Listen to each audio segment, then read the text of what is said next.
Thank you for joining us on the Smile Effect podcast. I'm your host, Katrina Houston, mom, dental hygienist, author, and life enthusiast. Have you ever thought the universe was sitting back and having a good laugh while seeing how much pain you can actually endure? You are not alone. Every single person has a story, and it's in these stories of pain and struggle that if we allow ourselves, we will find beauty. This is your life, your one and only shot to live your truth. Don't wait for someone to tell you you can. Use your story as power to break free from the past and become who you are meant to be. On this show, I will talk to people just like us, those who have struggled but fought to break free from the past so they could turn their pain into purpose. Stop telling yourself that you're not good enough and live the life you are meant for. Are you ready? Let's do this.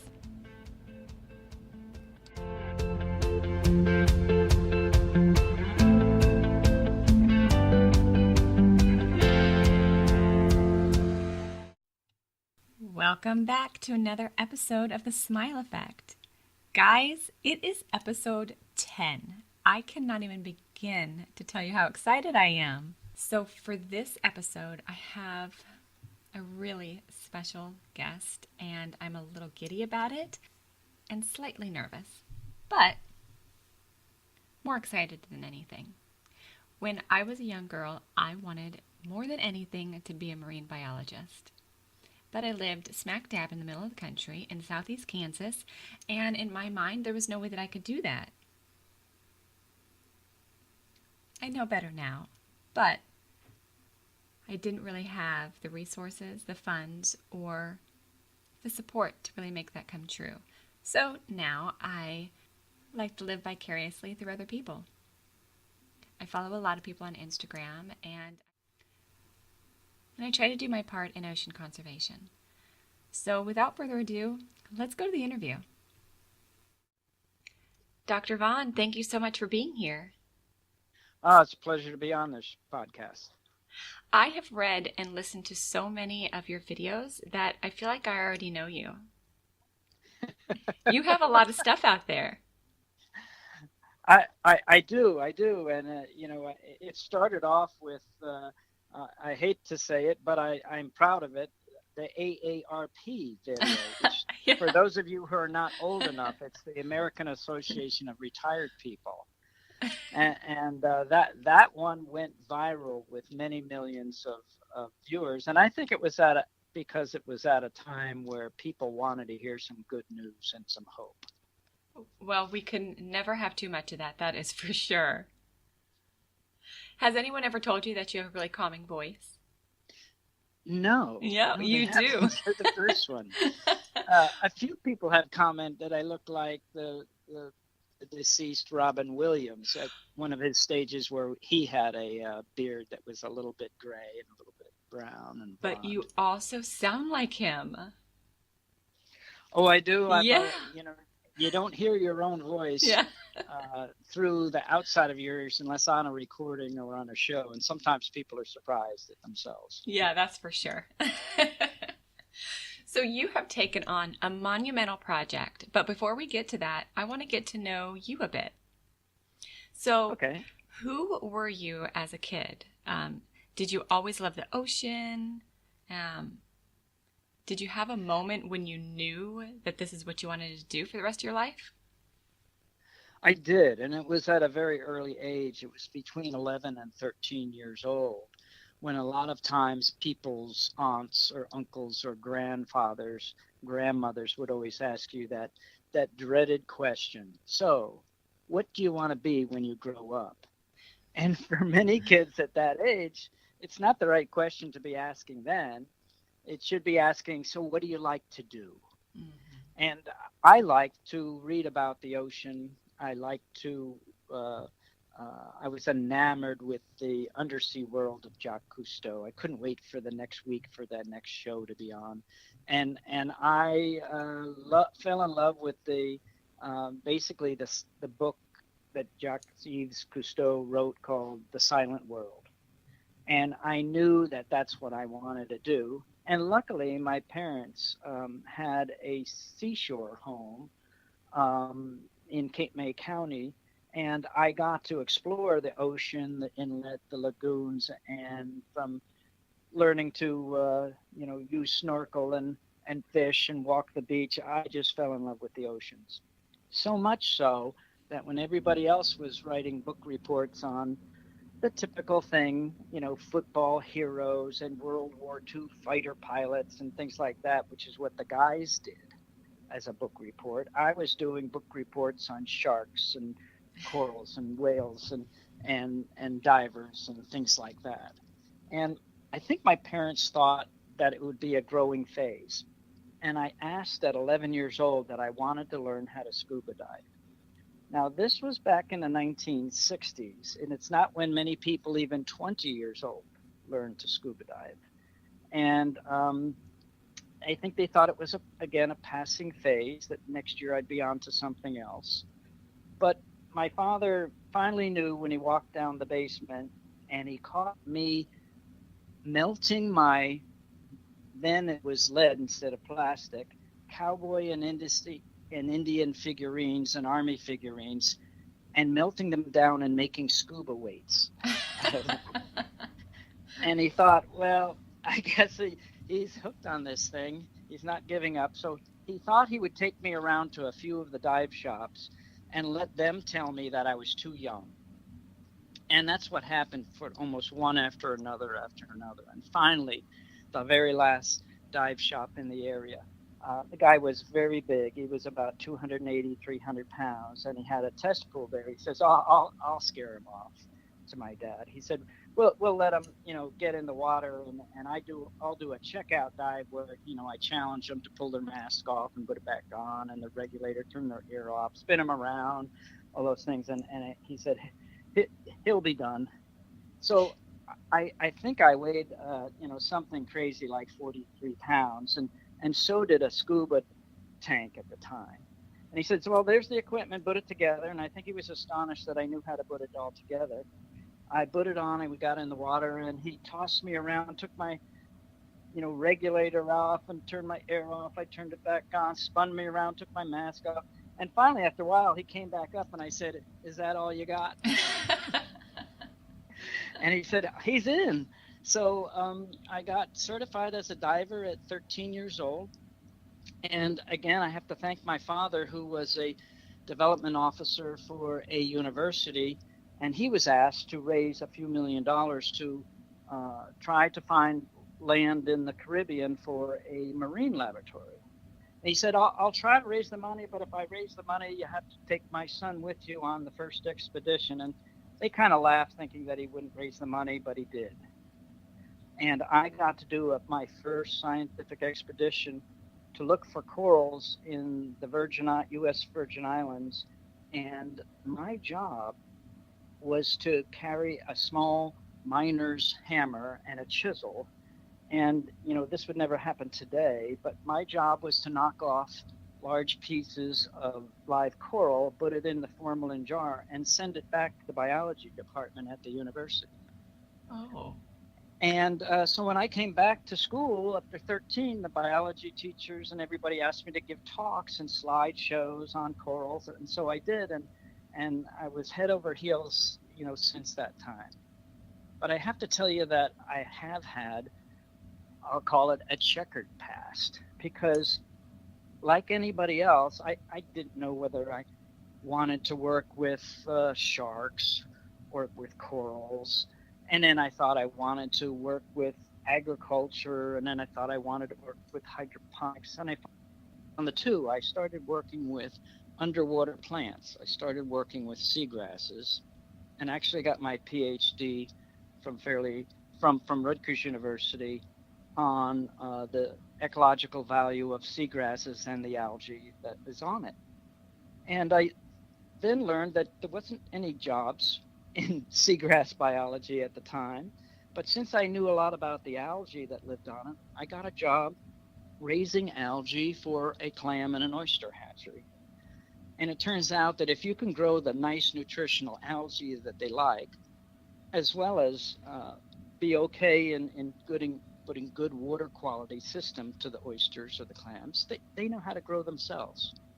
And so I spent many years being known as Dr. Clam because I scaled up clam culture down in Florida and trained fishermen who were out of work as oystermen and net fishermen how they can actually plant oysters and plant clams and be clam farmers, and made the state of Florida the second largest clam producer in the U.S. At the time, I was working for Harbor Branch Oceanographic, and from that success story, I raised enough grants and funds to continue to look at other species. How can we grow then shrimp, or how can we grow fish? And then later, how can we grow marine ornamental fish? And I happened to be lucky into picking the time when the state of Florida was the #1 freshwater fish farm producer, but no one was growing saltwater fish. So I happened to luckily choose the clownfish 2 years before the Disney movie Nemo came out. And I produced an experiment to try to see if we could grow Nemos in tanks. And luckily, it was so successful, we were producing tens of thousands of the fish every month. And so much so that people started buying them, and working within this non-for-profit Oceanographic Institute, we had to form it into a for-profit company today known as Oceans, Reefs, and Aquariums, or ORA, the largest marine ornamental producer in the U.S., so that people didn't have to take fish from the reef. And I decided to try doing not just fish, but invertebrates such as soft corals, leather corals, and hard corals from the Pacific. And I did, and it was successful.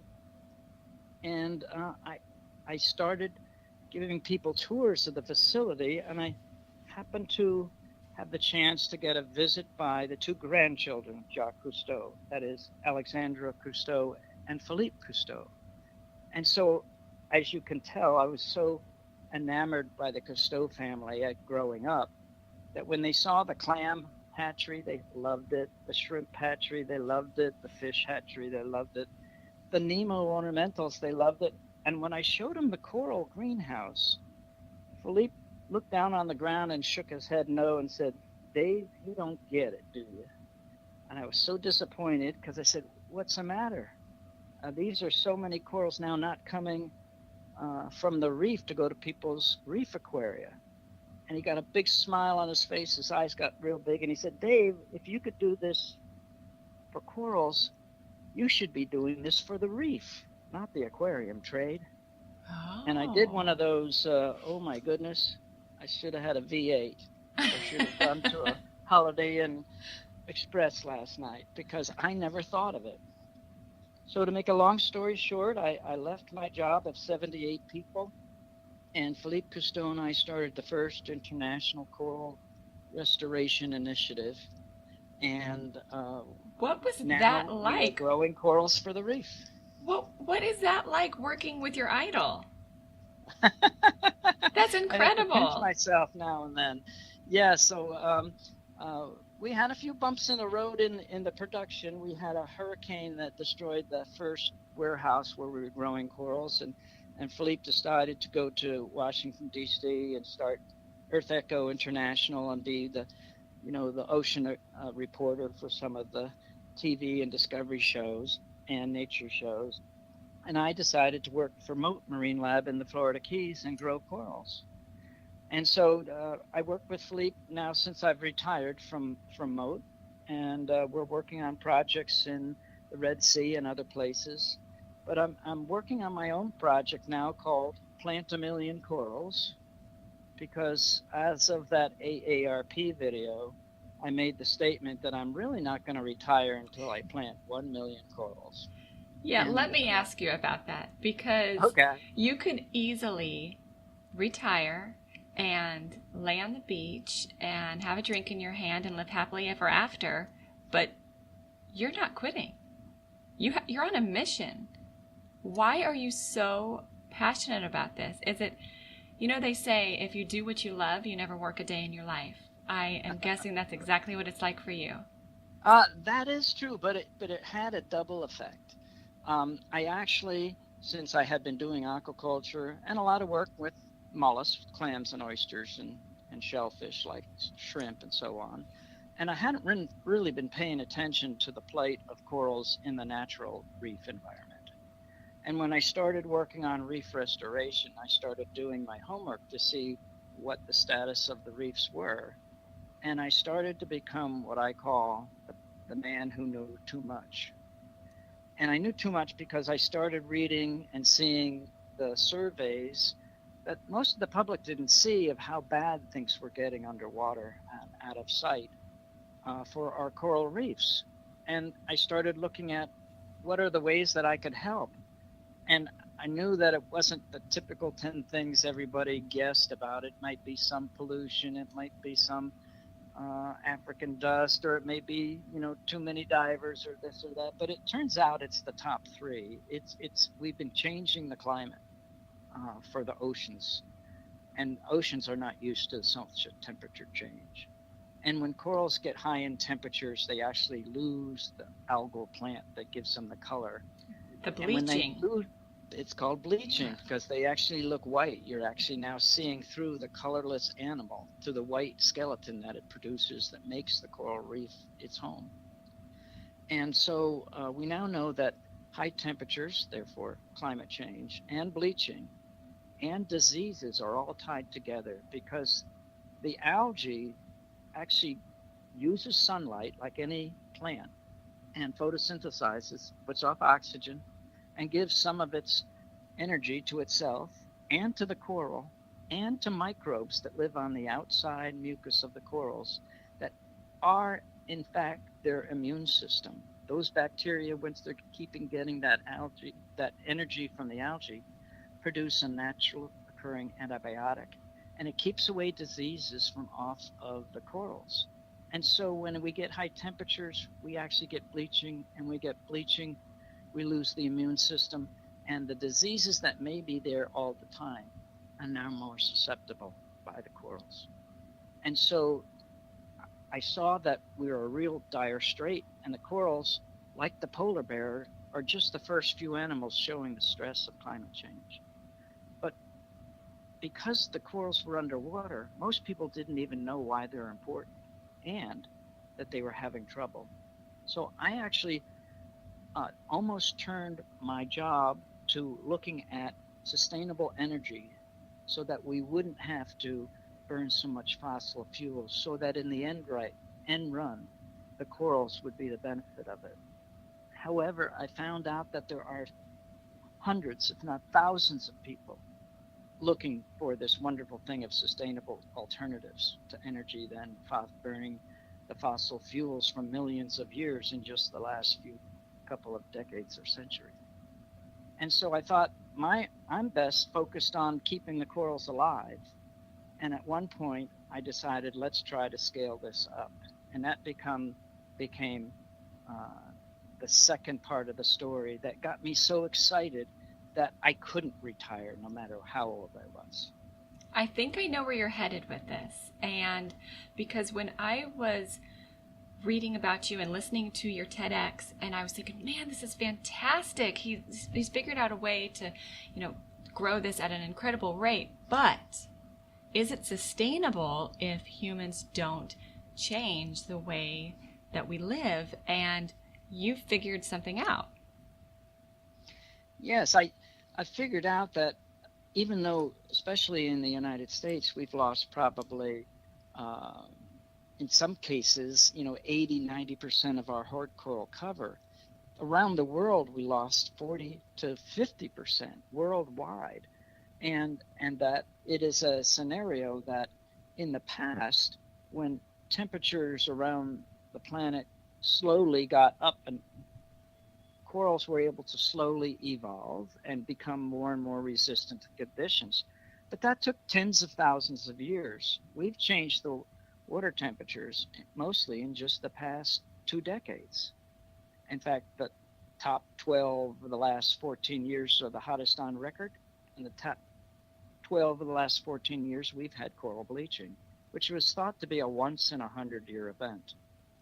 But I noticed that some of those corals didn't die. they were resistant to today's conditions. So all we had to do is take those corals and make more of them. And we would be able to reforest the underwater reef with species or strains that are resistant to today's conditions and hopefully buy us some time. So one of the things happened is that almost everybody working with corals was doing one simple method of growing some corals with only one single type of coral. And that's called the Staghorn coral because it looks like that. It looks like a deer's antlers. And that coral has evolved to be pretty fragile, so that in many storms, summer storms or small tropical waves, if the waves broke the fragile antlers and they tumbled around and landed on a hard piece of bottom underwater, they evolved to be able to continue to grow and attach themselves to that rock or reef and grow back up. So they spread around by what we call asexual reproduction and by way of breaking, which they call fragmentation. And everybody that started to work on corals only worked on this one staghorn coral. And using fragmentation, it was easy to do underwater. You would just, with your hands or with the clippers, clip little pieces about the size of a small stick, wait a year and let it grow into a small branch, and then replant it back out. Well, my background, as you heard, was working with clams and oysters and shrimp and fish. And as I explained, that's not the way we usually grow a fish. We don't break a fish in half or a shrimp in half and try to make two. We utilize the sexual reproduction cycle, and we take care of them in a hatchery and produce thousands from the millions of eggs that are produced normally in the wild. And then we grow them to a big enough size and plant out clam seed, oyster spat, shrimp larvae, or fingerling fish. So I said, well, why doesn't anybody do that? And they said, well, we actually didn't know that corals had a sexual cycle until the mid-1980s. And I thought that was incredible. Yeah. Could you imagine if we didn't know how birds and bees and flowers and trees actually reproduced? Right. Until just recently? And so I said, well, why isn't anybody doing it? And they said, well, they give off 1 million eggs and billions of sperm one night in August, and that's why they haven't been discovered except for more people doing night dives. And that people have taken those 1 million eggs, but only one person ever got maybe one to live. And I said, well, I've run hatcheries before. Let's give it a try. So we brought in a couple thousand larvae from our eggs and sperm that may turn into free-swimming larvae from a night dive of the Elkhorn coral, a very similar coral. And we were very lucky that the staff here at Marine Lab was able to raise about 11 of them. And I kept paying special attention to these 11, seeing that this, even though it's only 11, we'll have to watch these, see how they grow. Well, they grew really slow. At 1 year old, they were only the size of a pencil eraser. It took the 3 months before you could actually see them without the aid of a microscope, less than the size of a head of a pin. Wow. And at 2 years old, they still were only the size of a small coin. 3 years old, a large coin. 3.5 years old, finally the size of a little bit bigger than a silver dollar, and just putting up the aerial horns that are typical of an Elkhorn coral, looking like moose antlers. And I got so disappointed that it was so slow that I took them off the experimental row in the middle of the aquarium tank, and I put them on the bottom of the aquarium tank, thinking they didn't even deserve a space up on the rungs of doing a light and energy test to them. And I went to move one a few months later, and one of them stuck to the bottom, and I didn't at the moment realize what had happened, so I yanked at it, and I heard it break, and looked down, and there was a piece of coral the size of a coin that was missing, and there were 3 little polyps sitting on the bottom, waving their tentacles, and I thought, oh boy, I just really hurt this coral, and oh my goodness, those 3 little polyps back there, they don't have a chance. In fact, I think my statement was, they're toast. But that's not what happened. What happened a few weeks later, I went to check on the coral with the missing coin-sized piece, and it had already grown that tissue back. And I literally ran down the wet lab to the other side to see what happened to those 3 little polyps. And they were also grown up to a few dozen corals about the size of a coin. So I was amazed that something was happening to corals. If they get broken, they like to try and heal up and grow faster to take back their territory or get back up the speed or close up their coral tissue. Did you think just that like maybe our skin. Did you think maybe that was a fluke? Like, I'm not really sure what's I happening. did. Okay. I thought this couldn't be right. So even though that was considered an accident, I decided, like a good scientist, to start the research. So I quickly grabbed for a scalpel and I chopped them up again. And lo and behold, they did the same thing. And then a few years later, with the help of one of my new technicians, Christopher Page, I said, let's try this with all the other species. And lo and behold, they all do the same thing. If you cut something the size of a golf ball, you have to wait about 2 or 3 years to get a little bigger, and you can cut it in half again. But if you take a coral the size of a golf ball and cut it into 20 to 100 micro fragments, in fact, that's what we call it now, micro fragmentation. Each of those pieces, not only be that you get 20 or 100 instead of 2, but each one grows back up to size in weeks or months instead of years. And so this became what the New York Times called my eureka mistake. And it's now one that I know we can both produce thousands of corals, if not millions, and we can grow them very fast and plant them back out onto the reef of ones that will survive the next 20 to 50 years. Now, we have to watch that we don't just be compliant and say, okay, we can still keep burning fossil fuels, because if the temperatures keep going up and up and up, there'll be less genetic strains that are still able to survive.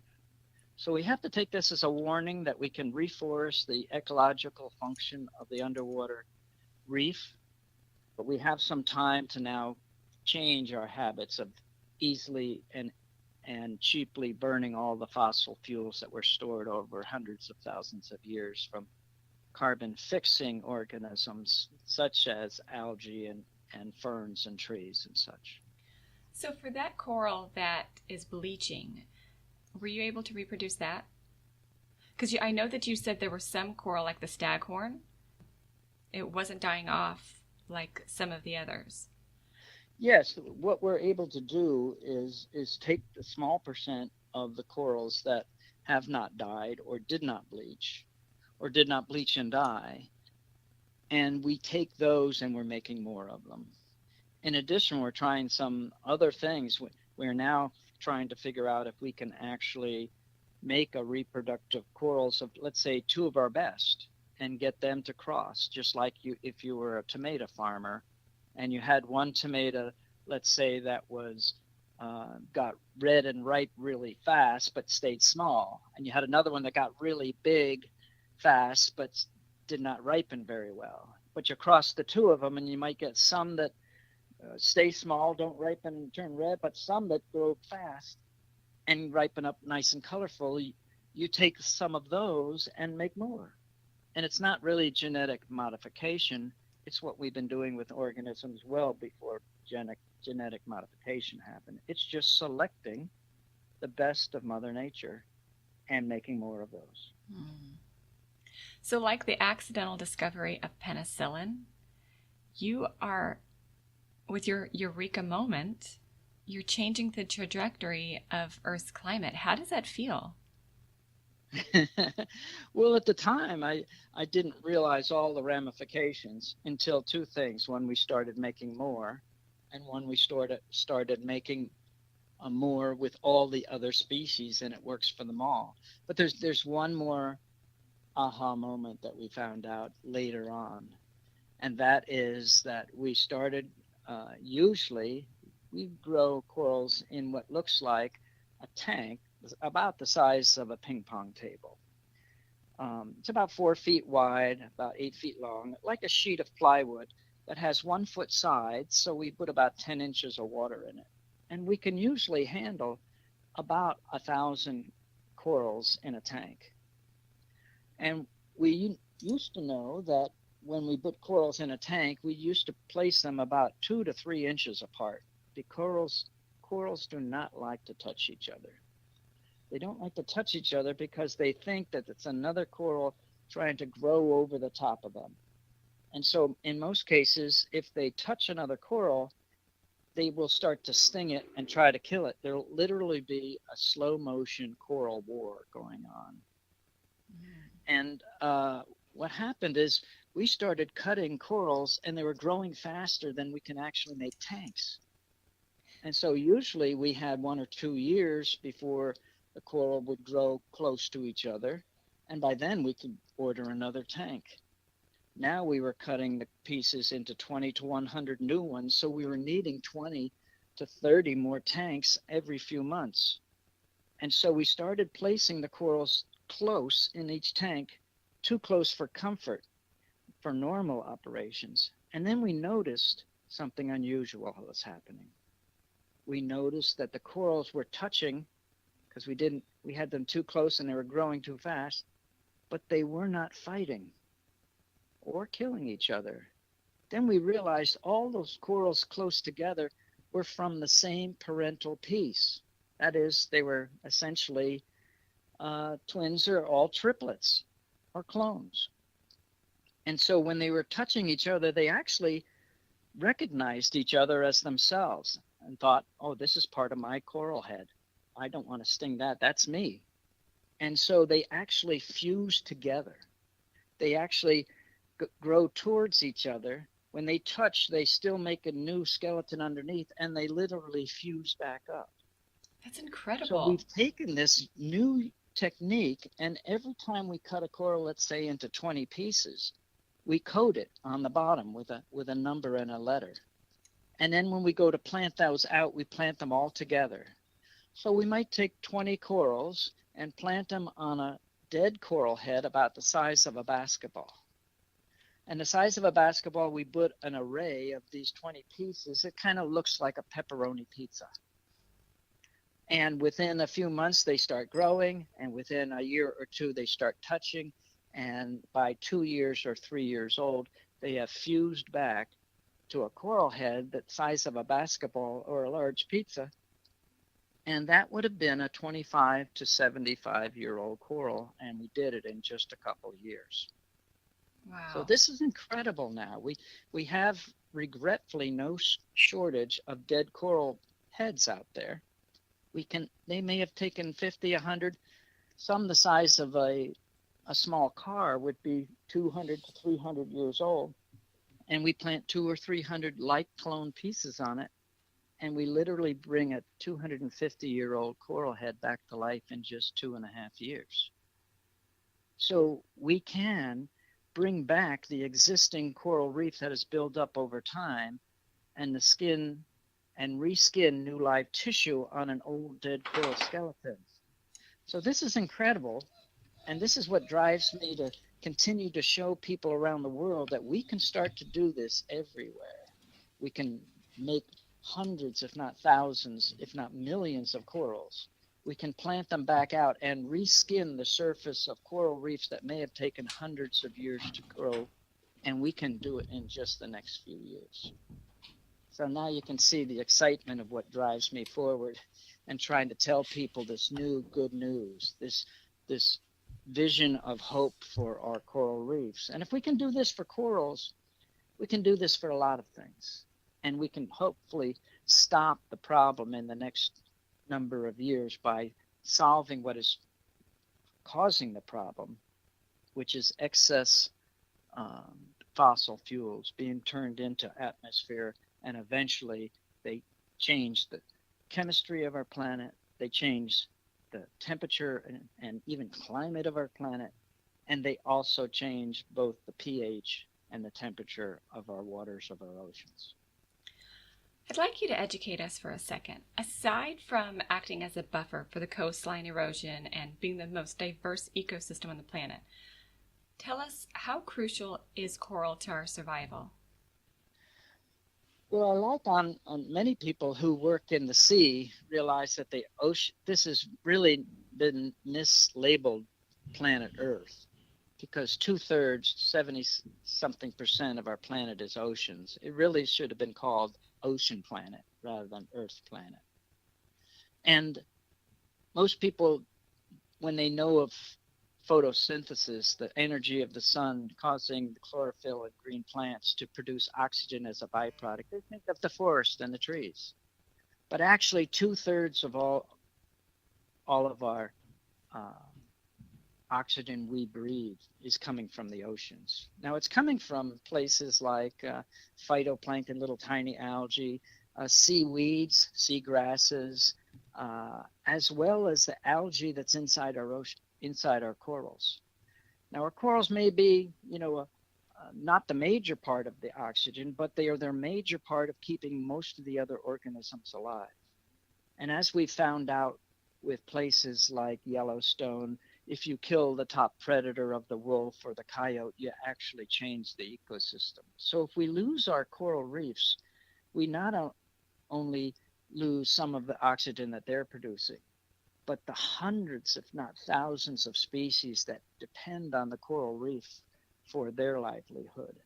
In which case, if we start something that could be the collapse of our oceans, we better be able to start holding our breath every other breath, because at least one of every two of your breaths come from the oceans.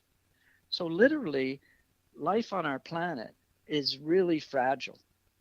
And if we start turning some of these ecosystems upside down and inside out, the loser in the long run is going to be us. And even though on the Arctic, the polar bear may be the first canary in the coal mine saying that something's wrong with climate change because we can't feed anymore, we don't have icebergs to travel, get a seal anymore, we're losing our land, the corals are telling us the same thing underwater. Corals are less than 1% of the bottom of the oceans, and yet they're responsible for 25 to 40% of the world's fisheries. That's right. If you like seafood, you better pay attention to these little tiny underwater forest oases that become the places that fish go to feed, breed, or raise their young, or their young to hide in till they're an age that they can move on. And so they are very important for both fisheries. They are a giant economic boom. The whole state of Florida has a $5 billion economy, equal to the Great Barrier Reef also in Australia. And we know that if we lose some things like that, people will start going somewhere else. There won't be those jobs. But there also won't be that seafood, and there may be not that oxygen in the future. So if you like the Earth, you really should be paying attention to the oceans as well. And we should learn from the corals that they're telling us something years ahead of what the rest of the organisms are going to tell us, but then it may be too late. So let's take this coral's poor demise and say, let's learn from that and save ourselves, but let's save corals in the meantime. And I think we can do that. We solved many years ago the problem of acid rain in the Midwest from our lakes. And yet today, just 20 or 30 years later, it's not a problem anymore. We're solving the ozone layer by changing our different fluorocarbons. We can change the rest of saving climate change, even though it sounds like a huge accomplishment. Oh, what can I do to solve climate change? Well, you can do something. And even though plastics are a very big problem in the ocean, we won't solve climate change by not taking one plastic straw or picking up one aluminum can and recycling it. Those are all very good. But we've got to do something bigger and quicker. One of the things that I've done, which I was amazed at when I was growing up, everybody wanted a big vehicle, a big SUV, and a big pickup truck, and I had a pickup truck. And then we had one of our first fuel problems where the price skyrocketed.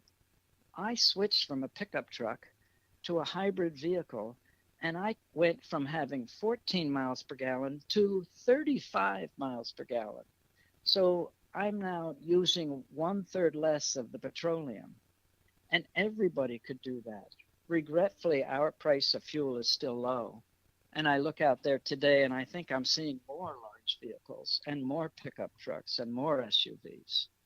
I think if we get to the date where we're all doing hybrids, or very soon we're all doing electric vehicles, we'll make a big impact, because the population of the world is not stopping. It's going forward. So we must do something now. We can live better lives of turning off a light. We can walk to work or maybe to school. We can definitely bicycle. We can definitely use cars in the future that are hopefully all electric. And maybe we're charging those in our homes using solar panels, because maybe our homes are heated by hot water by solar. And maybe some of our electricity is coming by there.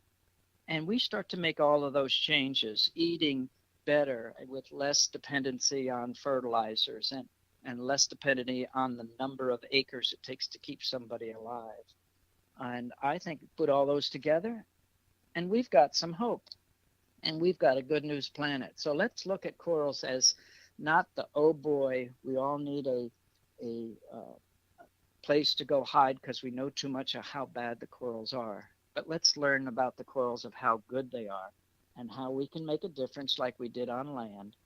And we learn to grow a tree and replant a forest. We can learn to grow a coral and replant our underwater reefs. What do you think is the single most important thing that we can do as individuals to reduce our carbon footprint? I think the biggest is transportation. And there's no reason for that. I mean, the biggest reason is because now some people are living 40, 50 miles away from where they work or go to school. And then everybody else is getting in a car by themselves. And so all of those cars by themselves on the roads to get to work, they might take 2 hours. And so we're burning fuel for 2 hours to get a few miles. So if we can live closer to where we work, if we can take public transportation, and if we have to drive, let's drive a electric or a hybrid vehicle, and let's carpool with 3 other people that are going the same place. And I think if you do transportation, you're hitting one of the bigger factors. For those of us who don't live near the coast, how can we help? Oh, the biggest factor is that not everybody lives near the coast. But as you know, in our United States of America, we have what we call the Continental Divide. That's out near the Rocky Mountains. And that means that all the water east of the Rockies comes to the Atlantic Ocean and to the Gulf of Mexico and Caribbean. And all the water that comes down through rain and runoff and creeks going to rivers and so on the other side is going to the Pacific Ocean and the Gulf of Cortez. And so we need to realize that even though we might not be able to see the ocean, we all impact the ocean wherever we live. The agriculture that's taking place and the fertilizer going on the farm in the middle of the country eventually makes its way down to the coast. So we all live downstream, and we just need to remember that. And if we can do practices that are more sustainable in agriculture, in stormwater containment, in recirculating and treating some of our advanced waste from both home consumers to factories, we'll all be in a better place. And that'll be less stress for all those organisms in the sea. We got to realize that we've given a lot of stress to the organisms under the ocean. And we find some places where the corals are doing a little better. And that's because they only have 2 or 3 stresses. Whereas you get closer to human impacts, you might have a dozen stresses. Now, we all know that if you're sick of one thing, but you're also run down and you're also dehydrated and you're also exercised out of control and you also are diabetic, if you put those things together, you're in the hospital and maybe not very good news. And we have the same thing. We've put our oceans on life support system. We have our corals are literally in intensive care. And we need to do something now to stop as many of those stressors as we can. Do you know of any organizations across the country that are not near the coastline that people can become a part of that would help?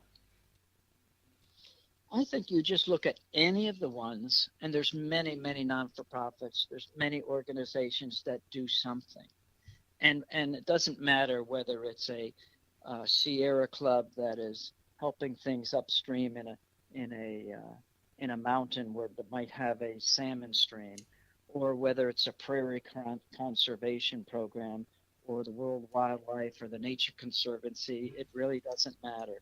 Just become active in one of them. They're all doing cleanups. They're all doing sustainable ways. They're all promoting things like less plastics.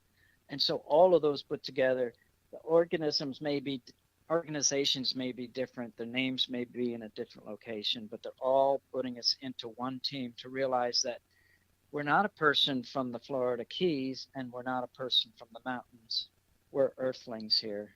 We're all on the planet Earth. And if we all don't get together and decide we're not from different counties and different states and different political partisanisms or different even countries, but we're all human beings on this planet Earth, I think we will get it. You know, astronauts take a step out and look at that large view from up there, and they all come back realizing one big thing. It's our one planet. There is no plan B that we know of. So let's not ruin it. And we're all human beings that need to live and get along on this one. That's beautiful. I'm glad that you said that. So many people think that, oh, it doesn't matter, you know, I'm just one person.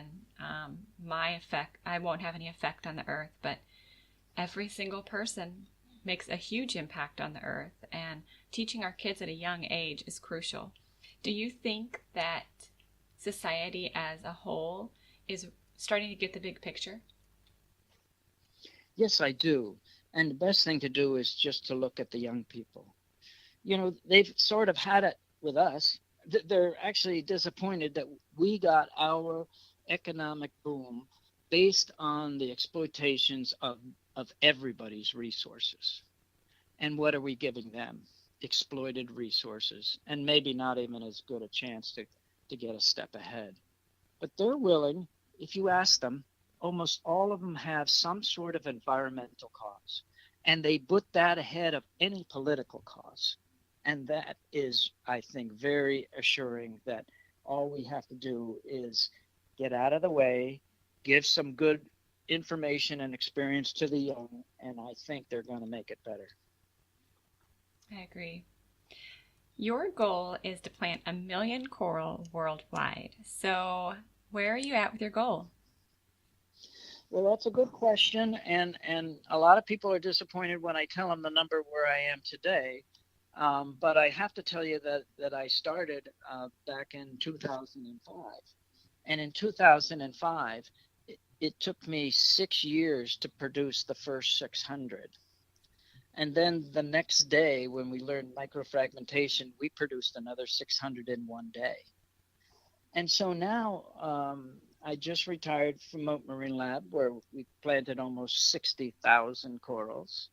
And they probably have 60,000 corals ready to plant again, and will in another few months again, and another few months again. So we're on this logarithmic curve. In addition, I've been helping people in other countries with Mexico and Belize and Barbados and the Bahamas, and I am teaching people how to do the same logarithmic curve. So in reality, we could be at 1 million corals within a year and a half. Wow. How is that compared to when you started this? Did you think that it would take a lot longer when you first made the decision? I figured at least 10 years and at least 10 to $100 million. Now I know this can be done on just 1 million or two, and it could be done in just 1 year or two. And here's how it works. If I can help do a little bit of quick math, we can take one coral, such as a Elkhorn coral, and cut it into 40 to 100 little pieces. And in 6 months, it grows up to size. And then we can do that again. So let's say we check out, just a very nice number. Let's say 50 corals. If we started with one coral piece the size of a golf ball and cut it into 50 corals, in a half a year, we would have 50. Now, if we did that one more time, by the end of the year, we would take those 50 and cut it into 50, and we would have 2,500 corals. And if we did that one more time, we'd be almost to 1 million. So in 2 years, you could be well over 1 million corals just by starting with one. Now, in most cases, people are far enough along in doing some work with corals, or they could start with 100 pieces of corals, and then you'd be in 6 months to 50,000, and then you'd be in another 6 months, enough so that in a year and a half or a year, you could do it. So it's not as crazy a number in exponential as it is in, can we get the financial support to do this? And that's one of the biggest problems, I think, is because if I were growing clams or oysters or shrimp or fish, and I could grow 1 million clams, I could sell 1 million clams and probably make a couple $100,000. But if I'm growing 250,000 corals, people really can't buy the corals that are in the Caribbean protected. They need to only be put back into the wild. And so we have to have somebody pay for the value of growing a coral. And in most of the small countries of the Caribbean, and definitely in the small islands of the Pacific, there's no one in the government that can say, here's $1 million, grow 1 million corals. That may be more than their gross national product. And there's no one that can buy them unless they're doing it as a philanthropic benefit. So I'm thinking that we really need donors, people that have, let's say, made millions of dollars and realize that we have to help our own oceans, and will feel good by doing something really unique, like paying for 1 million corals to be planted on an island and make the biggest difference that island can have. We have close to 700,000 people in the world. That's 750 million people that rely on live coral reefs for their sustenance, for their ability, not their livelihood, but to feed their families. So we have the need, actually, of almost 1 billion people by keeping the coral forests alive so that the fish are there for them to catch, just to be in existence. So it's no small matter. No. But it's going to take some funds. And just like people now know that they have to pay to be able to maybe dune grasses to protect the ocean beaches, or they might have to plant wetland plants to solve places that live along the wetland areas, or they need to plant trees to be able to keep a forest nice. We need to plant forests underwater. And we need to do it with some financial backing to allow that to happen. Your original goal was to plant 100,000 in the Florida Keys by 2019, and you did that, didn't you? We will. It'll be there by the end of the year. Yes. Wow. How does that make you feel? Well, 1/10 of the way underway. But the rest can really just be done in a year or two. So I don't have to feel like it's not in my lifetime. Most of the people before thought corals grew very slow, and so did I. And people thought that in order to grow that many corals, it would take your grandchildren to be able to see any growth of it, and your great-grandchildren to see how many you could actually put out there. But now we realize that we can grow corals, we can plant them out, and not just in our lifetime, but with just in a few years make a huge difference. Now, Dr. Vaughan, you have been a lover of the ocean pretty much all of your life, and you've seen firsthand the destruction of the coral. I'd like to know how that's made you feel, how that's affected you. Well, I sometimes give a decent amount of tours and talks to youngsters. I talk to middle school and high school and scouts and things like that.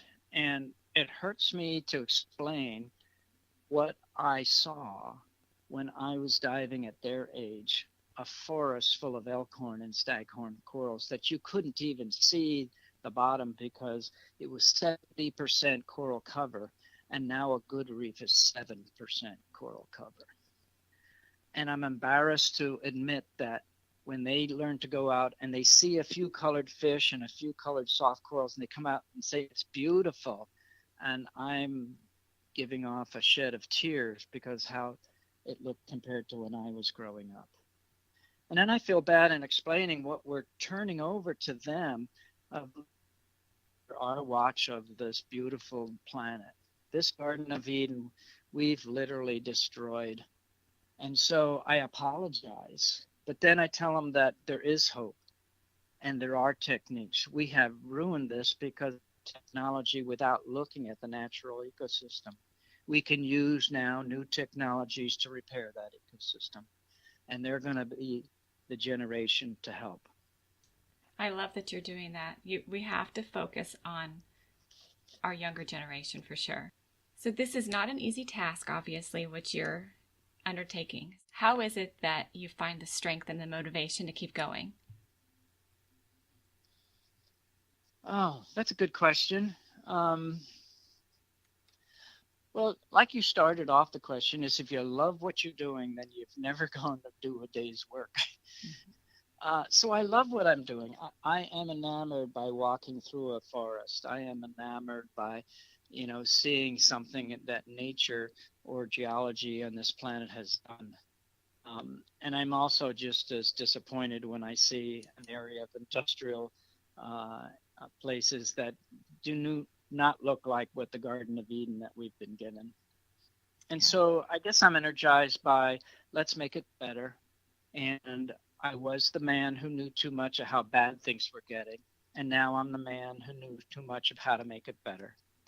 So I'm enjoying and keeping going by knowing that I've got to train and transfer this technology through education and demonstration and workshops to others so that they can help save ourselves. Beautiful. I believe that every single person has a purpose on this planet. And what advice do you have for somebody who, I guess, lacks the confidence to put themselves out there? Well, I think that the nicest thing that we can see is sometimes through adversity, if you look hard enough, there's always a way out. And if you keep looking for the way out or the thing better, it can happen. If you keep focusing on how bad things are, it'll get hard to even get up in the morning. Yes. So if we look at what the good parts are and say, let's make this different so that it's all good parts, then you don't even have to talk to somebody into why you want to get up and get going in the morning, because it's all good and it's all better. I like the analogy of the Garden of Eden that we were given on this planet. And for many years, with not too many people, it stayed that way. And we've got so many people all trying to make a living, some trying to make a living by the resources, no matter what they are. And I think we just need to realize that we need to make this a Garden of Eden again. And it can be done. I love your optimism. And I agree with you. And thankfully, because of people like you, we have a chance. So I want to change things up a little bit, because I saw your post on Instagram about your casual and formal footwear. So I thought that was hilarious. And I would love to have those choices every single day. So we're going to change direction and get to know another side of you. Book or movie? Which do you prefer? Oh my goodness, that's a hard question. The easier one is to watch a good movie, but it's so hard to find a good movie nowadays. If you look for the typical TV, I grew up in when there was just 3 main television channels, and that was a hard choice of whether I wanted to watch the Ed Sullivan Show or the Wonderful World of Disney or the Undersea World of Jacques Cousteau. And now there's hundreds of channels, but I think there's less good stuff on there to look at. I have to try and find a Discovery Channel or a nature show, and they're out there, but you have to hunt through a lot of other junk to find it. So I've turned back to books nowadays, and in fact, I'm writing 2 books, and Oh, tell us about those. one is called Active Coral Restoration, and it's technologies for a changing planet, and it's basically a how-to for people interested in wanting to be a coral restoration practitioner. Now, it's not a science publication for a journal for other scientists, although they'll find it nice to see what other technologies are being used. These are the examples of the new things that is available now, and hopefully you'll even find a better one. And then it has a number of case studies from some of the places that have shown different ways they have done it, and a case by case basis in some of the places like Belize and Fiji and Mexico and Hawaii and other places, and how they are starting to do it, so you can get an example. And the second book is actually made for the general public. It's called The Hidden Life of Coral Reefs. And that one will be ones that is kind of like what people like to hear about, something like a hidden secrets about trees or about lions or this and that. And most people really don't know the intricacies of corals. So this will be one that will show them how crazy these coral organisms are, from being part plant, part animal, part bacteria, and part stone.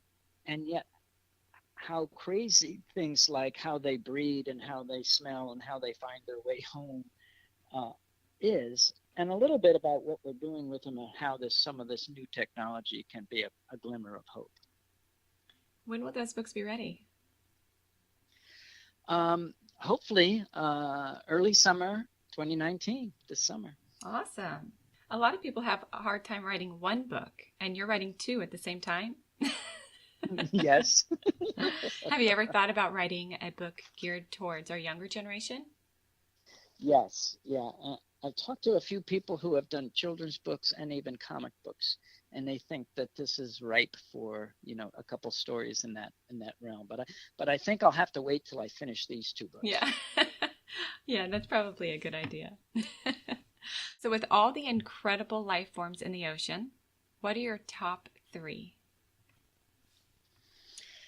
Well, you're not supposed to have favorites. That's what they say.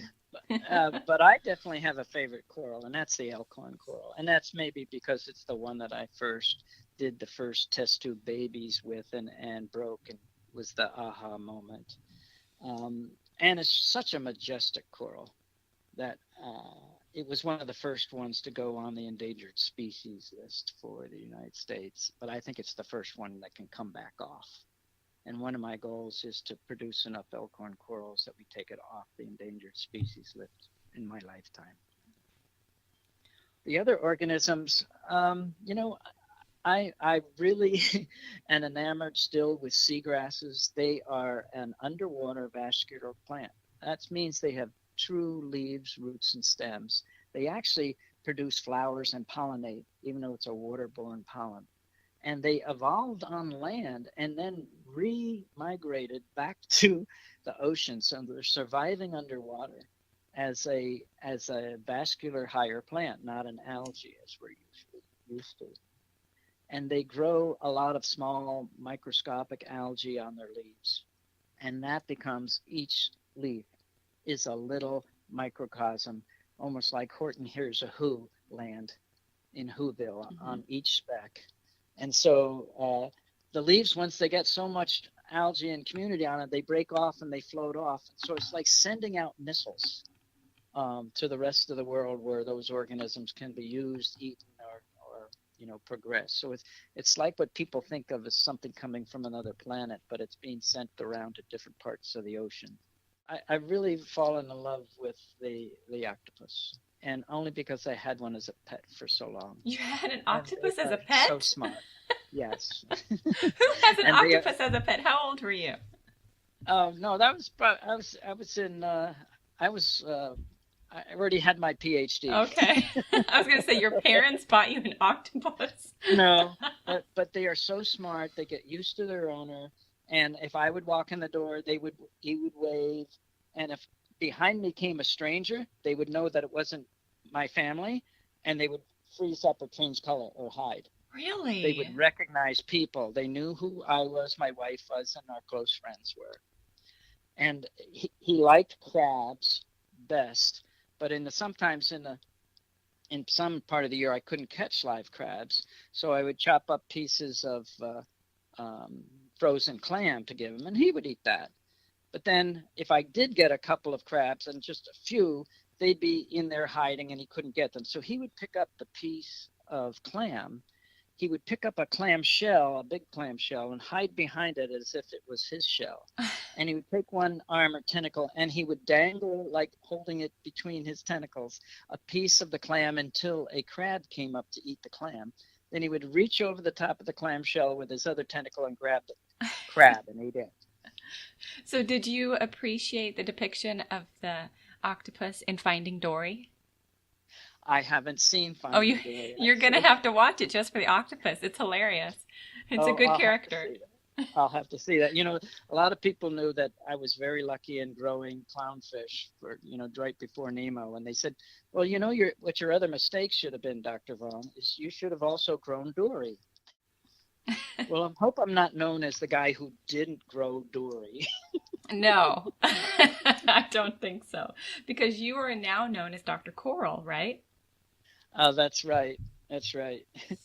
All right. So tell me, do you have a hidden talent?